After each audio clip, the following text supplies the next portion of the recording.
मैं कभी भी हार नहीं मानेगी। वो आ गई हकीकत आपके सामने। वो वरीशा को आसानी से जीने नहीं देगी। वरीशा की भी और आपकी अपनी भी। किसी भी तरह अपनी ममता का झांसा दे इनको इनके हाल पर छोड़ दो।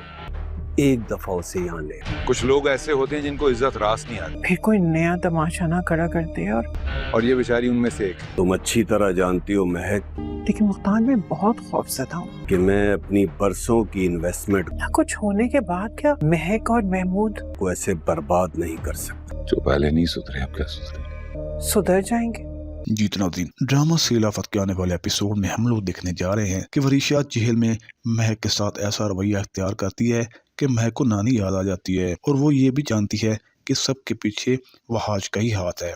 इसने वरीशा के कान भरे हैं, पर जो भी हो आखिरकार सच और झूठ का सामना करना ही पड़ता है। जब महक अपनी खातिर तवाज़ु करवा कर पुलिस स्टेशन से निकल रही होती है तो वहाज कहता है कि आपकी और वरीशा की हकीकत अब सबके सामने आ गई है। मुख्तार को भी अब सब समझ आ चुकी होती है कि ठीक कौन था और गलत कौन है।